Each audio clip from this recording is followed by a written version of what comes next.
Ethical challenges in cloud storage security. In this new paradigm of data hosting, cloud computing has become the go-to form of data storage. With internet computing becoming mobile, your data can be stored and accessed from anywhere that has an internet connection. There are many forms of cloud storage. Some of them are private, and most of them have public access. What is the cloud? We're not talking about a visible mass of condensed water vapor floating in the atmosphere, but we're talking about a way of storing data on a server and accessing it via the internet.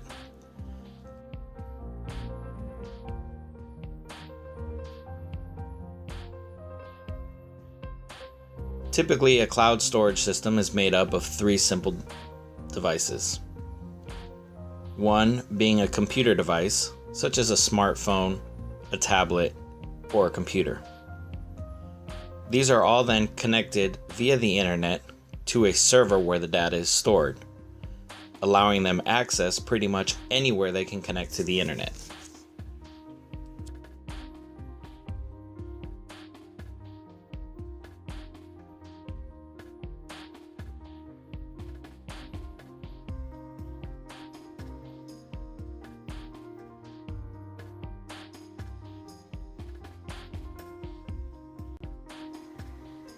Let us take a journey down this path to your home. Awareness and protection start with the individual, and also at the root of their access, the internet in your home. How secure are private security networks, also known as PSNs? And what are some of the examples of PSNs? PSNs are privately used storage devices attached to a local area network. They can also be attached to a virtual private network or network access server. These different networks can have remote access or be used in closed-circuit systems. PSN clouds can be used for many different uses, from home storage to corporate storage. The data in this case is mostly private to the group or individual, but how secure is the information? The level of security depends on many factors, most having to do with the types of security used by the group or individual. Starting with home PSNs, the components and the most common storage devices are a network hard drive or server, but your personal computer would also count as a home cloud storage device if set up properly. The first form of defense for a home network is the administrative password.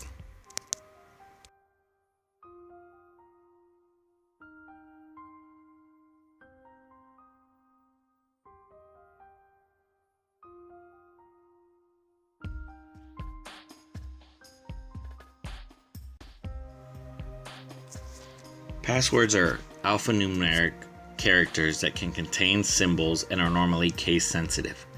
This allows for 26 uppercase letters, 26 lowercase letters, 10 numbers, and 32 different symbol combinations, allowing for 94 individual characters. For a secure password, there should be at least 8 characters that contain at least one character from each of the previously described groups.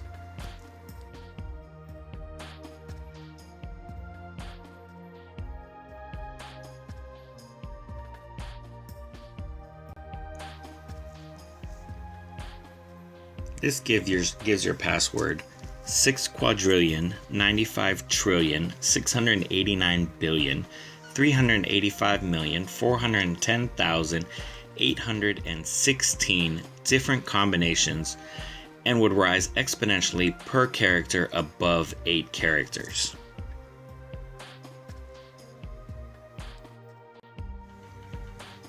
You may think, viewing such a huge number, that password should be the only line of defense used by corporations today. However, most corporations use data access control for multi-authority cloud storage systems, also known as DACMACs. It may not be an efficient title, but it is an effective system in securing your data. In fact, it is viewed currently as one of the greatest access systems for data governing in cloud storage scheme, used in most universities, human resources departments, medical industries, and many other sensitive data locations. Many users can share the same data in multiple levels of administrative privileges. DACMAC's main advantage is its effectiveness and uncanny management of computation.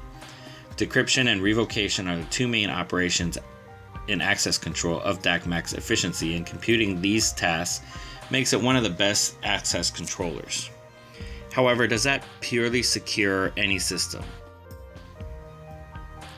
Even with all this security, your data is not 100% safe.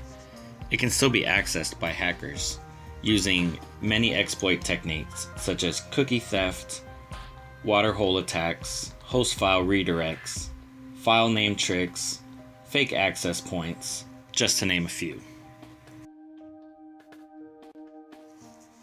Not all hackers are malicious. They're mainly just curious.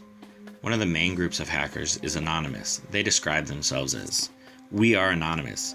In today's world, we are seen as terrorists, or at best, dangerous anarchists. We're called cowards and posers for hiding behind masks, but who is the real poser? We take away the face and leave only the message. Behind the mask, we could be anyone, which is why we are judged by what we say and do, not who we are or what we have. We exist without nationality, skin color, or religious bias. You wage wars, lie to us, and try to make us believe it's for our own good, yet we're the criminals." Speaking of the legal system, cloud storage has created many ethical quandaries throughout legal systems in many states. They have to ask questions as, do we have a basic understanding of technology and stay abreast of the changes, including privacy laws and regulations? Have we considered obtaining clients' informed consent when storing highly confidential information? When we delete data from the cloud and return it to the client at the conclusion of the representation, or when the file must no longer be preserved, have we done all we can to protect it? Do we also make a reasonable effort to ensure cloud providers understand and act in a manner compatible with lawyers and professional responsibilities? This leads to one of the biggest legal scandals in cloud storage in current history. On August 13, 2014, a group of hackers posted on the image board 4chan various celebrities' privately cloud storage pictures containing nudity. These pictures then spread like wildfire across sites like Imgur, Reddit, and Tumblr. Apple's cloud service suite iCloud had been breached through techniques known as phishing or brute force. Over 500 pictures were leaked over 5 weeks, causing one of the most scandalous hacks in current history.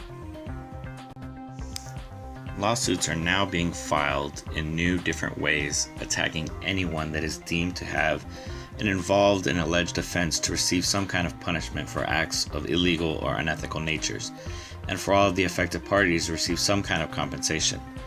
Ethical issues in this field spring up persistently, but is this technology at fault, or is it a social, human element wielding this technological power? The cloud did not malfunction and post data on the internet accidentally. It was people failing to maintain its integrity. It was people gaining illegal access to data that they do not own. And until the day the machine rises up and acts on its own, it will be people acting unethically. Until then, cloud storage has given us a freedom of mobile technology, has modernized globalization, given us access to data accessible from every corner of the globe. The technology may be flawed ethically and legally, however, it is the human's choice to choose right or wrong.